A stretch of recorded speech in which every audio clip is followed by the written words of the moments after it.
Hi there, and welcome to the Road to Success podcast with me, TheLadyMayowa. This episode with Christian Roma, PR expert, communications expert, career coach, is one where you see me in another light because I am so excited to speak with Christian.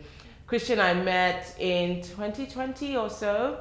I just met him because he worked with Dubai Tourism, which is now Department of Economy and Tourism. And from just working together, we've just gone on to build a solid friendship. And in this conversation, you'd hear us talk about identity. We talk about passion. We talk about midlife crisis and how people get to a certain point in their lives and they realize that the script they've been working with for many years is actually not the right one. And then they enter panic mode, they struggle with change, and they begin to ask questions that I hope this conversation will help you to ask yourself. It is deep, it is profound, it is fun, but ultimately it is value packed. Enjoy.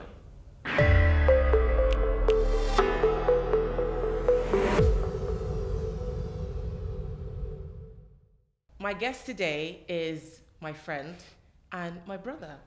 Well, not from the same continent.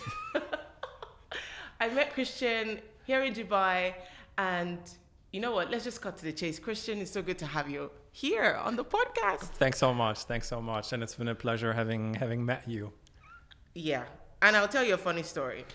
Plus, I'm very excited to have Christian here. So just, if you feel like, what is going on with her today? I'm excited. So let's cut to the chase. You know the funny thing? I remember that, and we're going to mention Stella here again. I did with Yvonne. Yeah. And when I first came to Dubai, I'd reached out to Stella. I think William said, William or someone said, there's this Nigerian lady. She's like top boss at Dubai Tourism. You should meet her, talk to her. Got her number, reached out to her. But I think maybe then, I'm sure she was like, who's this person who got my number from God knows where? Yeah. And it didn't really go far because I was like, I'm here, I'm from Channels. If I know you bring people from Nigeria, you could just take me along with you. But that didn't work out so well. And then COVID happened. Yeah. And then for some reason, now the guys at Dubai Tourism are looking for me. I literally had, I don't know if you noticed that initially I wasn't very open with you. Like, you'd reach out to me and say, what are you working on? Well, maybe you didn't know, but no, I wasn't totally. I didn't notice. I was skeptical. I was like, all these government people looking for me. Am I safe? Okay. Because I guess that was my Nigerian trauma. It's good to know you're sharing this now, But that was me in the beginning. Yeah. But,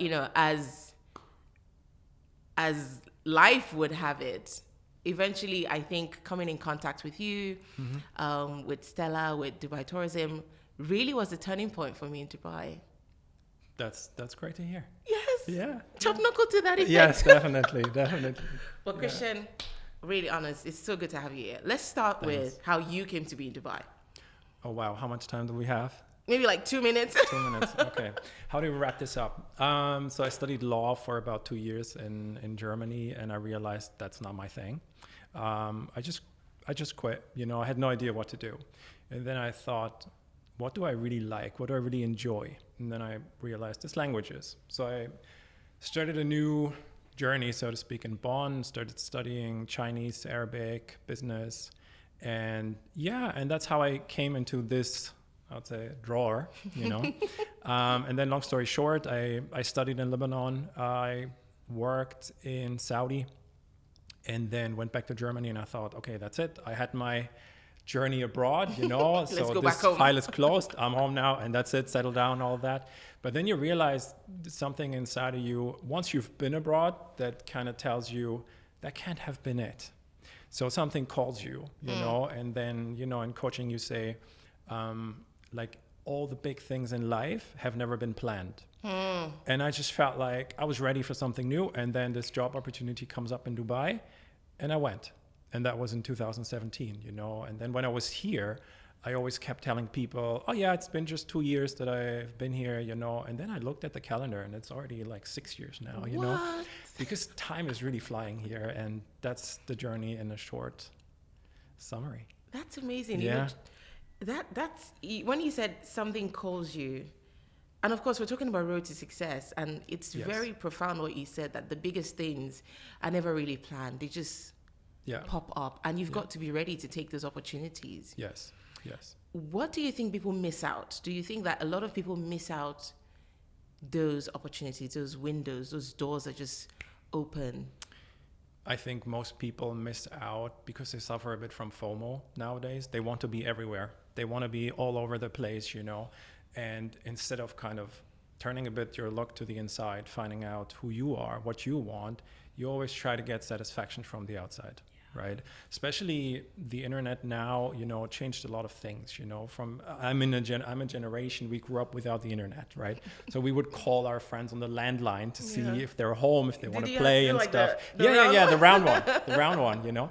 And that's fantastic, and I don't want to miss that, you know, because nowadays things are changing. And it's a lot about me, myself, and I right now. How do I position myself? Who's my audience? Who am I talking to? It's always about you, you know, kind of displaying yourself, selling yourself. But actually, our life should be about others. Mm-hmm. You know, how do we help others? How do we grow? How can we contribute to this society that we want to be part of?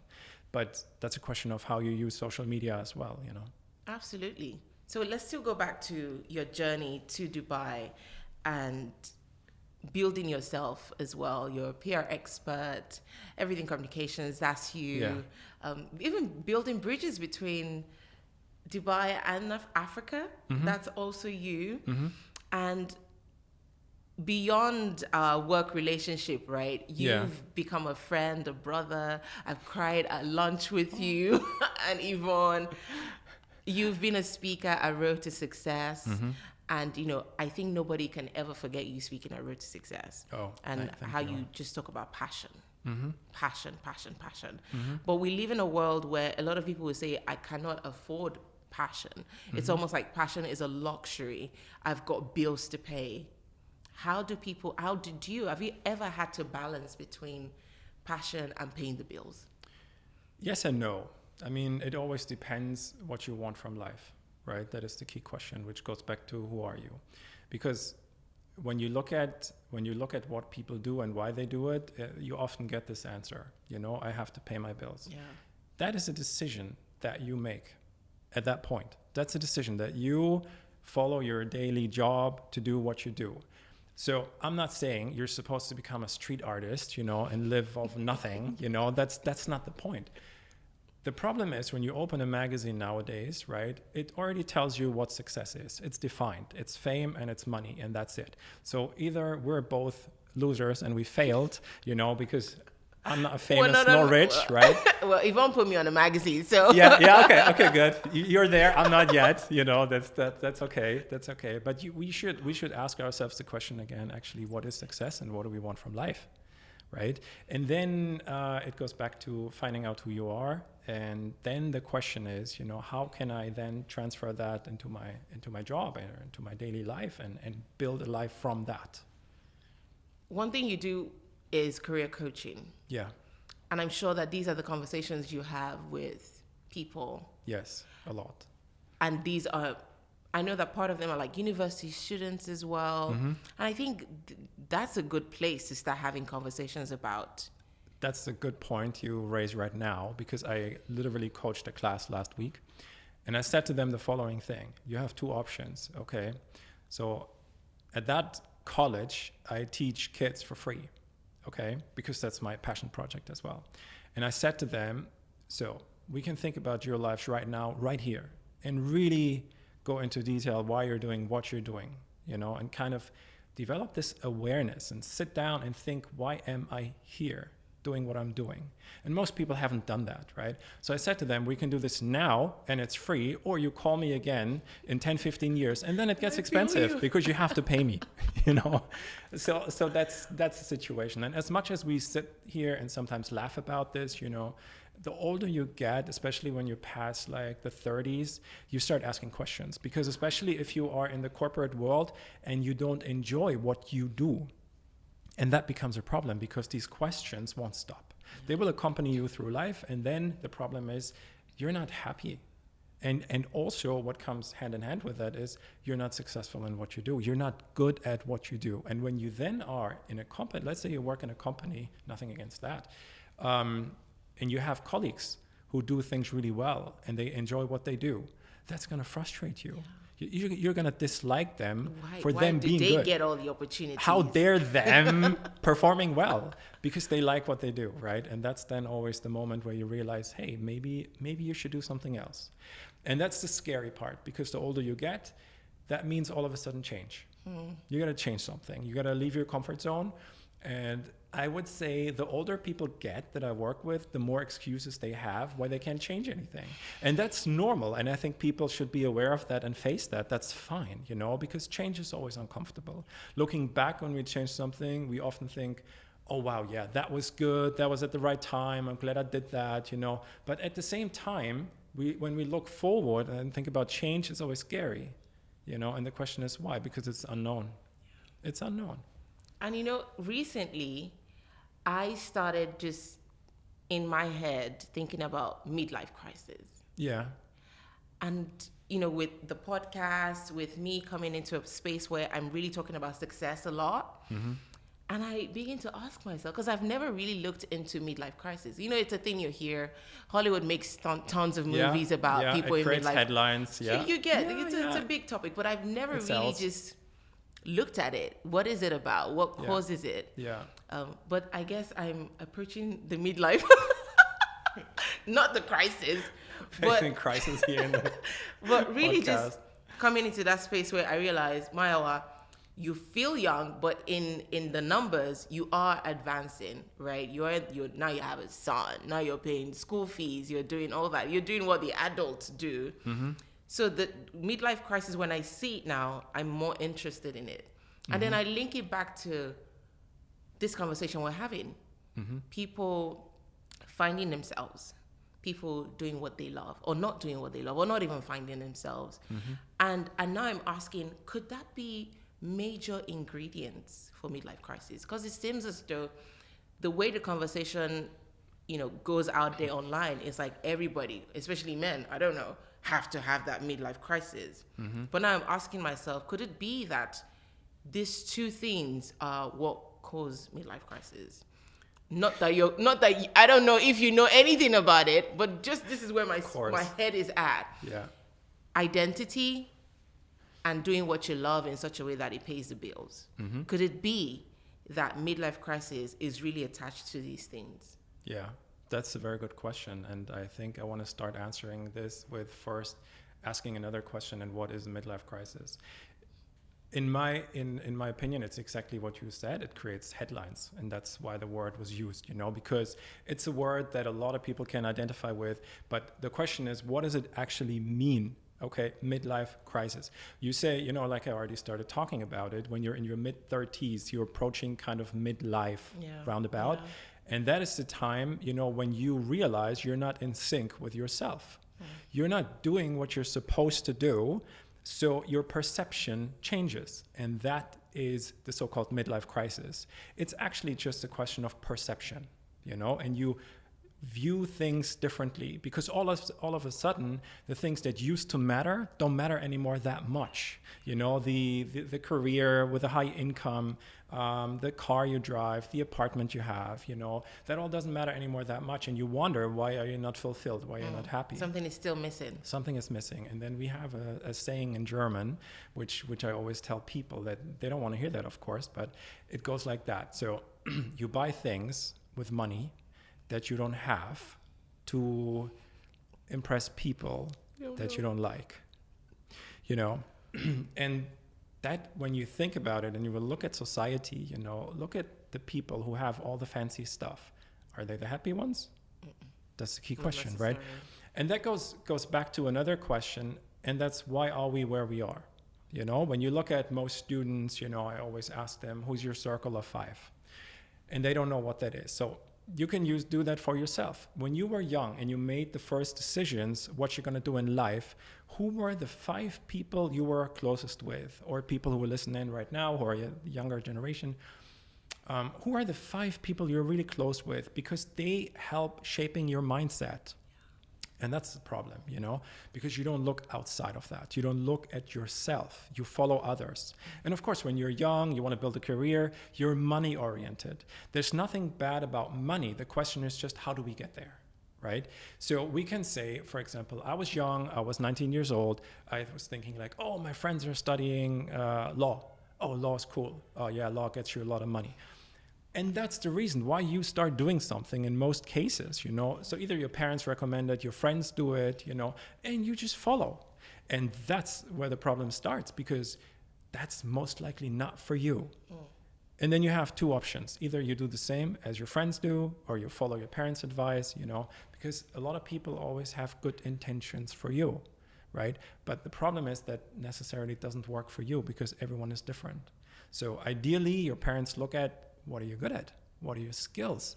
You know, if we look at LittleMayowa, maybe we would have seen already she's a camera personality, so maybe we wouldn't have recommended her to study engineering. Oh no. See? But that's not always the case, right? And when you're young, you cannot answer this question, what you want to do in your life. You cannot. Because A, you don't have enough life experience. And B, nowadays, when you go to Spinneys, can we talk about brands here? I don't know. Supermarket. We go to a supermarket. Okay. Look at the cheese shelf. You have 200 options of just cheese, right? 20 years ago, there were like 10 cheeses and you could try them all. Where did the others come from? Where did they come from? That's another question to be answered. But the question is really nowadays, what do I choose? You know, because you have so many options and people feel overwhelmed. Yeah. So they keep doing what they're doing. But that is also a decision you make, right? And then you come into your 20s, you're 30, you know, mid 30s, and then you realize, was that it? Was that really it? Then you end up buying a Porsche. I don't know. You do a lot of fill the void. Crazy stuff. You try to fill the void, exactly. But the problem is you look for that on the outside. And why? Let's dive a little bit deeper into the topic. When you're born and you're a child, okay, everything comes from your parents. Exactly, especially from your mother. Mother. What is mother in Latin? Mater. Mater in Latin. So, and later on, the materialistic world, you know, replaces that. So you think, and that's what you learned. Everything that brings happiness comes from outside. Very easy, right? So you have this thirst that will never stop, you know, and that's when you realize I get more and more and more, but somehow life doesn't change, because even if you buy a fancy car after half a year, the happiness or the excitement about that is gone. And the question is why? Because you're not where you should be as a person. So it's time to develop yourself, develop your personality. Did you just try to say that women are the problem of the world? Did I say what? Did you just try to say that women are the problem of the world? No, they're the answer. They help you survive. They help you survive while you're incapable of it. Your legs now. But that's a good one, like the materialistic. Yes. Wow. Happiness comes from outside. That's Never what you learn as a little child, right? But you know, on this topic of law, it just triggered my memory that my parents wanted me to study law. Mm-hmm. And they don't come from a bad place. Of course. They want you to have a good life. To be successful in life. Exactly. So, and that's identified with money, of course. They want you to have money to live a comfortable life. You know, you don't have to struggle, you know, and that is good intentions, which isn't a bad thing. But it just doesn't work in most cases, you know, and that's why people then in their 30s, they think, okay, I have that, I have achieved that, but why am I still not like happy with how life is? Exactly. And that's when you then start changing things, right? And that doesn't mean everyone has to go out there, start a company, you know, because that's also then a thing, you know, everyone thinks I have to become an entrepreneur, I have to have a fancy job, or I have to be a supermodel or an influencer. Oh my God, yeah, that's the best. And everyone has to be an influencer nowadays, right? Whereas no, the answer goes back to you again. What are your skills? What's your personality? Look into that. And I love to, you know, always think about J.K. Rowling, who wrote the Harry Potter. I think she was let go of a job and she had a lot of time to spend by herself at home. And that's when she started writing. You know, that's the interesting fact. And she became super wealthy, super famous, obviously super successful by doing what her skill is. Even if, I don't know, but even if what you're trying to do or what you find yourself wanting to do is not popular, that's another thing. Yeah. People always, again, look outside. Oh, you want to do this, but nobody's doing it. Yeah. Or it's not cool. Or it's not what they're doing now. And then you end up not doing it. How do we break? Because I think that really is a big part of it. Because now we can talk about it and laugh at some point, but ultimately, Christian, some people end their lives for things like this. Yeah. Some people give up. It affects homes, relationships, children. We talk about cycles from one generation to another. Yeah. It's because somebody didn't resolve some of these things and ended up passing it to their own children. And somehow, next thing you know, 5 generations down the line, there's a pattern. Yeah. So how do people really break away from this? I think the first thing is identification. So if you ask most people who they are, they will list a lot of things. Let's take, I'm German, so let's use Bavaria as an example, because people from Bavaria are very proud to be Bavarians, right? They don't even identify themselves as Germans. Oh, wow. Yeah. So let's look into this. So you would ask a Bavarian, for example, who are you?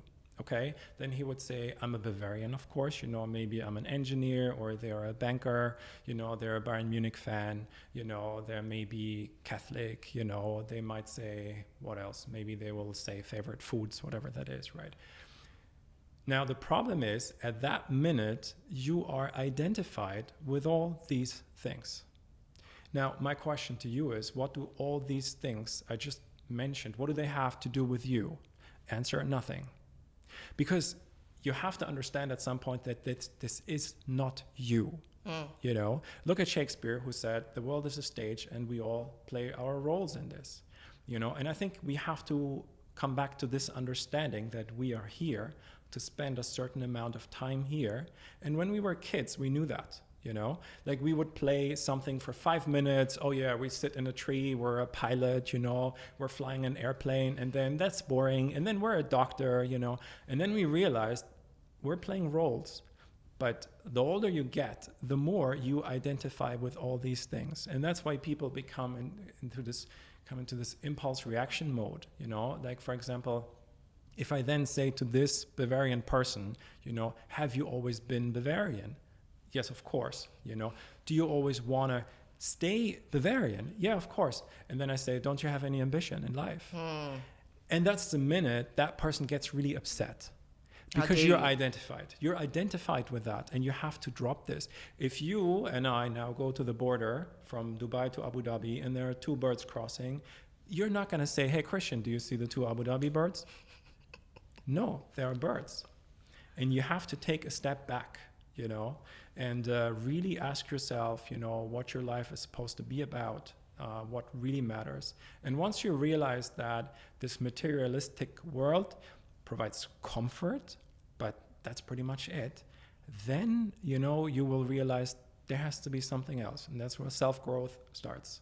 And when you then really look into the things that interest you, you will realize you don't have to put a lot of effort into this. This is not effort. You sitting here right now, that is more fun than effort. Oh, yeah. Of course, there are days where you're tired, and you think, I wish I could sleep in today. But when you then sit here, you had your first coffee, you're awake, the energy is here, we talk about the topic, and there's a passion, and that flows.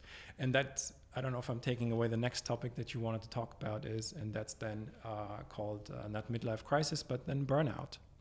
Which kind of leads to that as well. A lot of people feel burned out, and that has the same reason. You're not doing what you're supposed to do, because you burn out when you are against what you do. You build a resistancy. You don't want to do this, and the work piles up. It becomes more and more and more, and you get frustrated. Okay, so you burn out, which is just nothing else than you're not doing what you're supposed to do. Right. And I have a lot of people, that I worked with who changed their careers, and that can be simple things. I had a lady I worked with, and she was like, she was an architect. Okay. Interior design was her thing. And she now works in PR as an example. Right. Wow.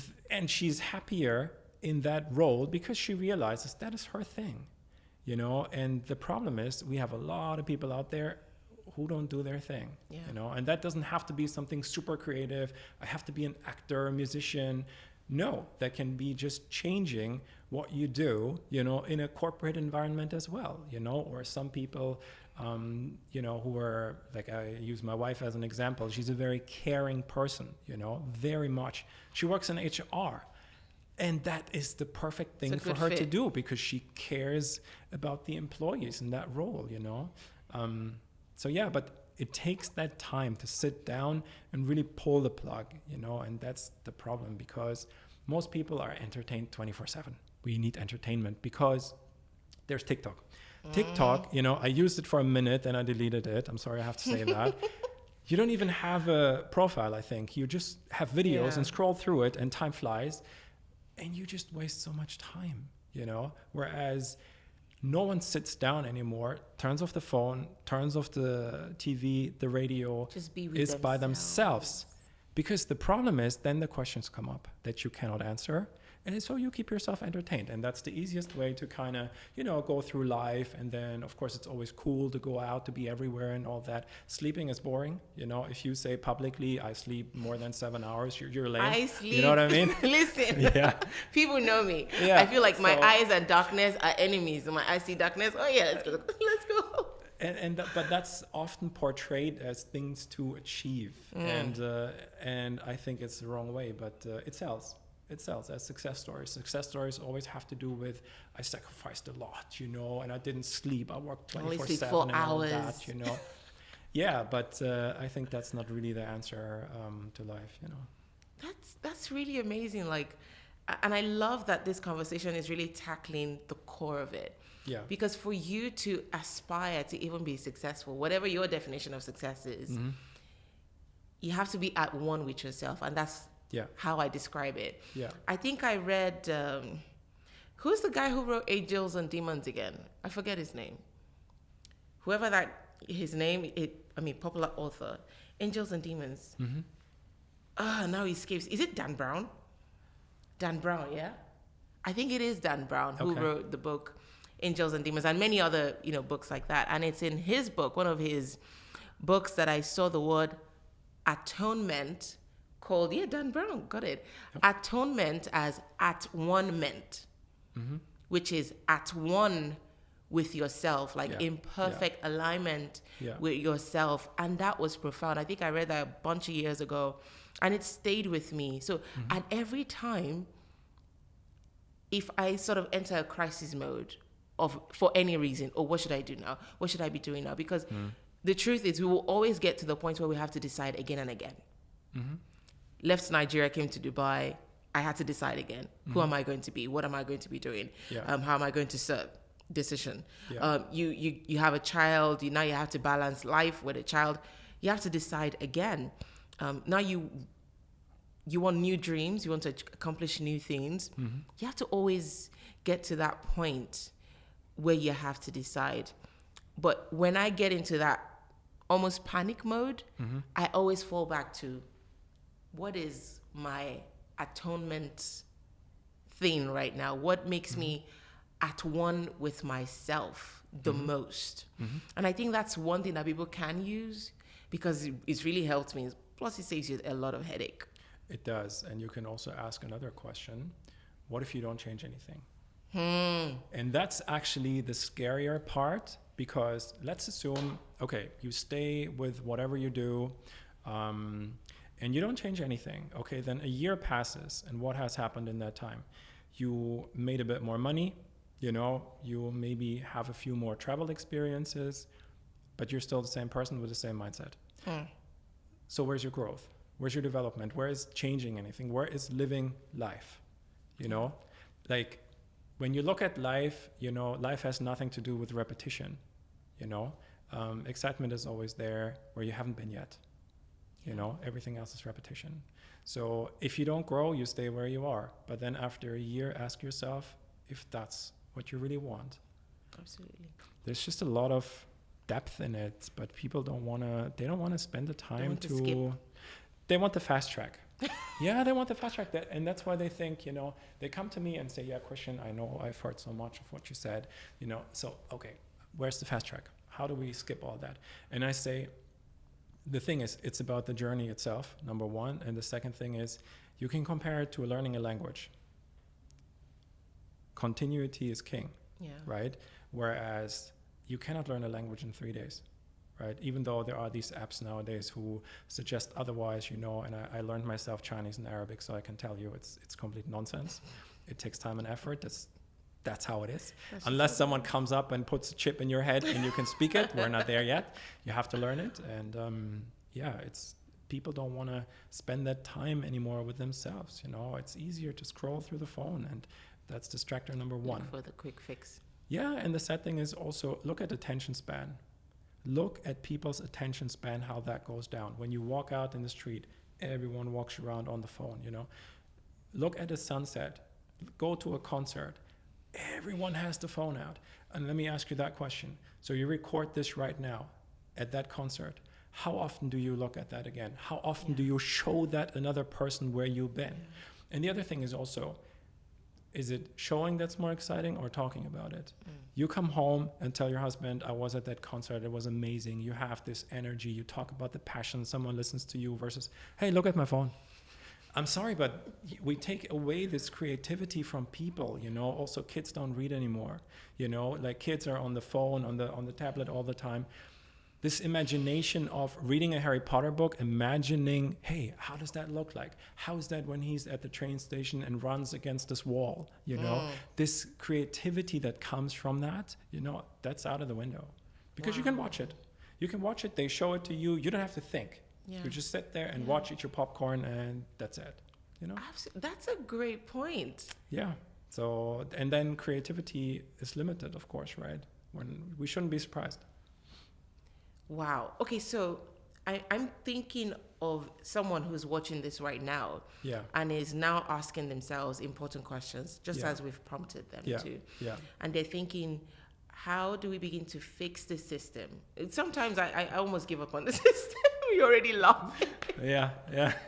But it takes one and then another one and another one and another. So for that one person who's thinking, how can we fix this? How can we make the world a better place? What do you say? It's very easy in that case because you can start with yourself. And that's actually what it's all about, right? So start with yourself, take some downtime to think about what you want, read some books. It's like, I know, this is also similar to midlife crisis. They call them now self-help books. And that already sounds like you really have an issue. You have a mental issue. You need self-help, because you can't afford a shrink, so let's buy a cheap book, and that's going to fix you. No, it has to do with self-development and self-growth. And you can only grow from the inside, not on the outside, right? So read a few books and ideally work with someone like me. Of course. Please. Work with me, or find someone else, because it's about the problem that you need to spend time. There's dedicated time with a person or with like-minded people. Also very good. When I sit in class with the students, that's the reason why I mainly work in bigger groups, because people inspire each other. And once we leave that room, they can talk to each other about it. They can help each other grow. But the problem is, if you sit at home right now, let's check YouTube, there's a video from that person, and you scroll through, okay, I watched this. That's already not the point, Plus, it compounds the problem because now comparison comes in. You begin to compare yourself with other people and you feel even worse. Yeah. You do automatically for several reasons, First of all, you look at all these people who have all these amazing lives that you don't have because you're not rich and you're not famous, but they are. So you failed, you feel miserable.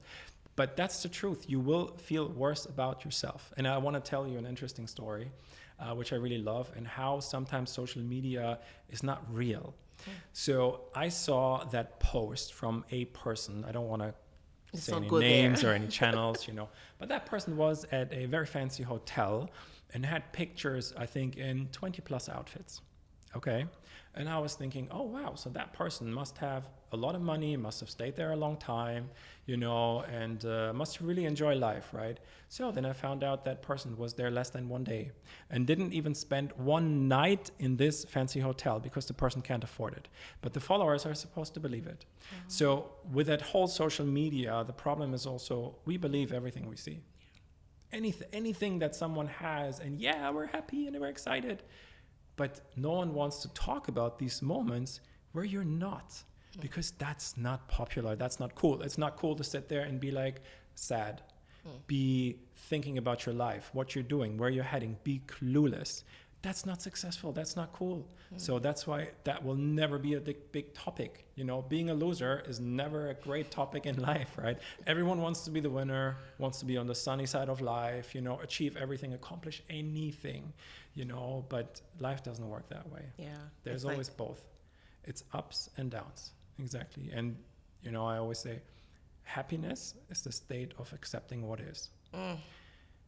So that means you will have ups and downs, but that's how life is. We cannot always be on the sunny side. If you have too much sunshine, at some point you have the desert, right? And the plants don't survive, you know, the animals don't survive. So you need water, right?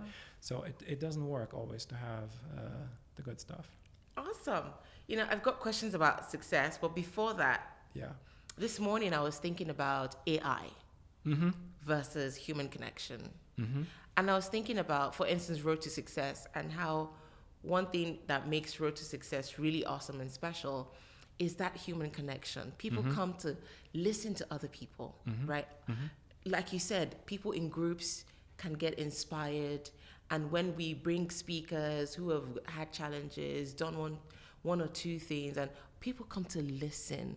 And I said, and I know that, you know, the AI guys, I'm not against AI, but I feel like they're trying to make AI replace everything. And I said, can AI ever replace human connection?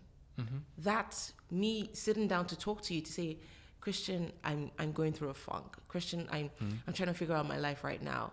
Can AI ever replace that? I don't know if you've had thoughts like that. Let's ask the general question: what is good and bad in this world?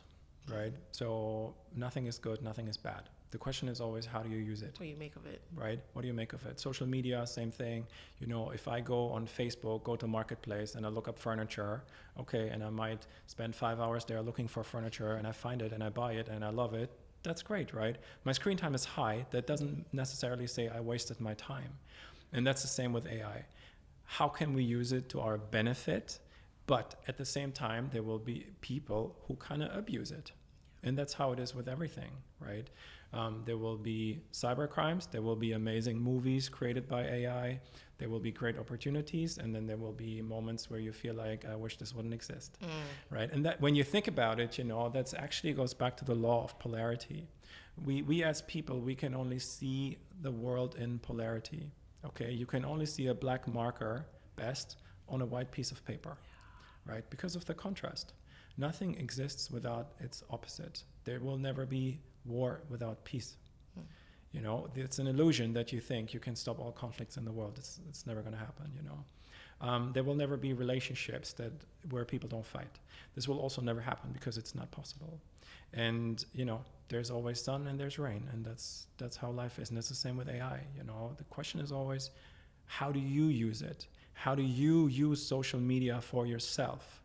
You know, and that I think goes back to discipline a bit as well. You need to discipline yourself in terms of how you structure your day, how you use all the tools you have out there nowadays, you know, and that goes back to you and what you want. Good stuff. So tell me, what is success to you? I've once heard a definition that I like. It's not my own, but success is what follows if you follow yourself. You know, and because at the end of the day, when you think about it, imagine we're both now maybe 80, maybe 90 years old, and we sit here. Hey, Christian. Exactly like this. Can you hand me my glasses over there? Yeah, pretty much, you know. The question is not how much money did you make in this life. You know, the question is, what did you accomplish? What did you do with the time you had here? And the money that you have, you cannot take it anywhere. So you will leave this place empty-handed, you know, and I think that's an awareness that you have to create over time, you know, that money isn't everything. So the question goes back to, how much do I really need?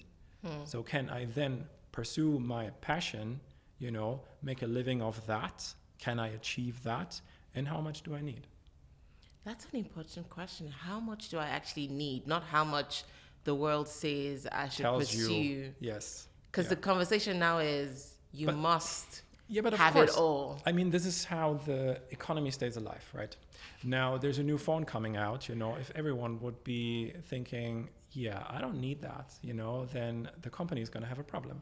So they will keep talking to you 24/7. And now, thankfully, we have out of home advertisement, and we have the computer, and we have the smartphone. So I can reach and penetrate your brain 24/7, and you're permanently exposed to that. You're permanently told what you still need to be happy. And they'll bring on the influences too. Don't forget that part. Yes. It's my favorite part, where people are paid to tell you about something that you should buy that they get for free.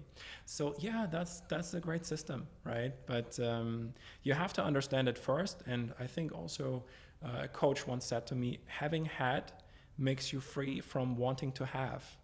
So you have to go through that stage in life where you have it, where you have the latest phone, where you have a fancy car, because only then you realize that's not it. Absolutely. That's not it.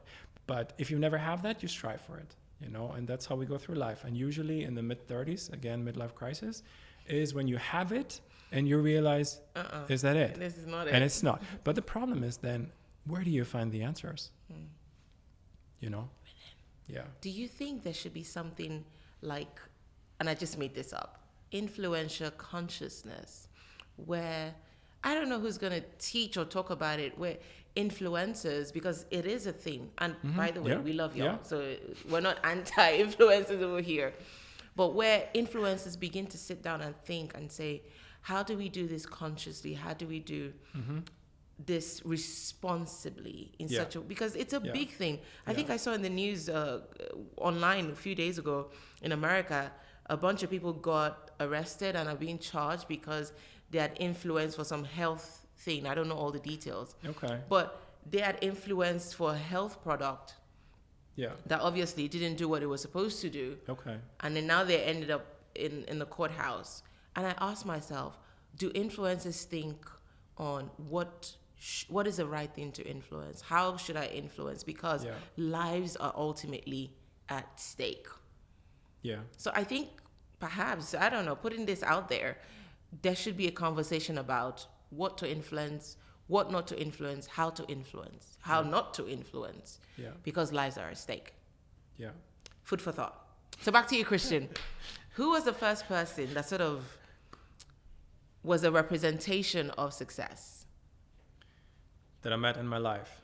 Of course, not in the movies or in the books, but in real life, somebody maybe as a kid or your young adult days that you looked at and said, this is a picture of success. I want to go back to the days when I lived in Germany, had a corporate job, and these questions started coming up, right? I didn't like the job I was doing, and I felt like I should be somewhere else, doing something else, but I didn't know what. And the question is, how do you even start that topic? Because no one talks to you about that. And then I found a person, his name is Dieter Lange. He unfortunately doesn't have a lot of content in English. It's mainly in German, but this is, for me, my personal guru, who inspired me, I think, over the years, and still inspires me until today. The way he lives, thinks, and it's very inspirational for me. Awesome. Yeah. Your top advice as a career coach to any person who's like in that career space? Who's in the career space or looking for a career? Anyone. I mean, it's still in the career space. So maybe you already have one, you're looking for one, you want to exit one and move it to another. But just one top rule, tip, advice. It's a bit overused as a slogan, so I wouldn't say follow your passion, because that's a bit like your midlife crisis or wording. Tag words, I would say follow your interests and your skills. That sounds boring, but you can't sell that slogan, right? But that's at the end of the day what it is. Like when I realized law is not it for me, I started with languages. I didn't even know what to do with that. And think about this. I'm in this tiny German town where I lived, and I told people, literally there were farmers who lived in this town. Wow. I told people I study Arabic now.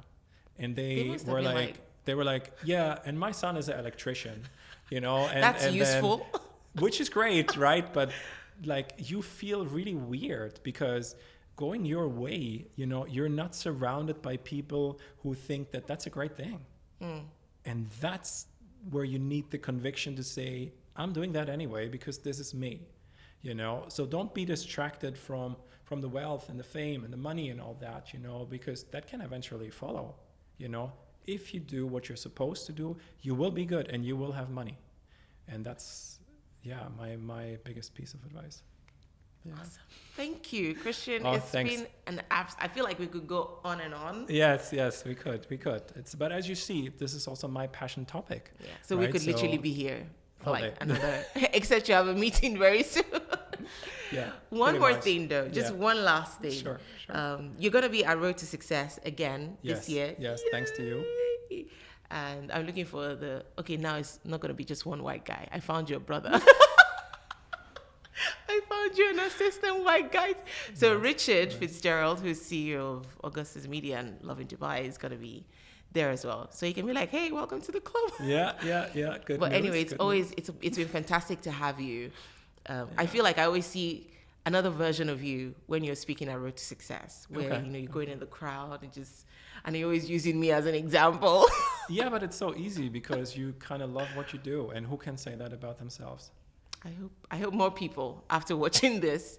But I just want you to speak about, just your experience at Road to Success, what you love about it. You've been there, you've seen it.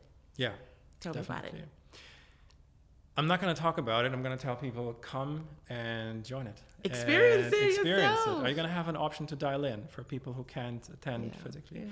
You have to experience it. It's like, my coach always says, understanding gets the booby prize, right? Experience is what it's all about in life. Life is only opportunities that passed and opportunities you took. That's it. Right. Opportunities you took. #. Yeah. So attend the event, and see for yourself, because there's no better investment than investing in yourself. Absolutely. That's it. So I'll see you. Yeah. At the event. I'll see you. And you will see us when you're watching this video. Yeah. Thank you so much, Christian. It's really been, I've had so much fun. I'm sure people can tell that why is she so excited with this guy and not the other? Well, that's because Christian is not just an amazing career coach, an amazing PR expert, an amazing all-around, just an amazing white guy. I always like to tease him.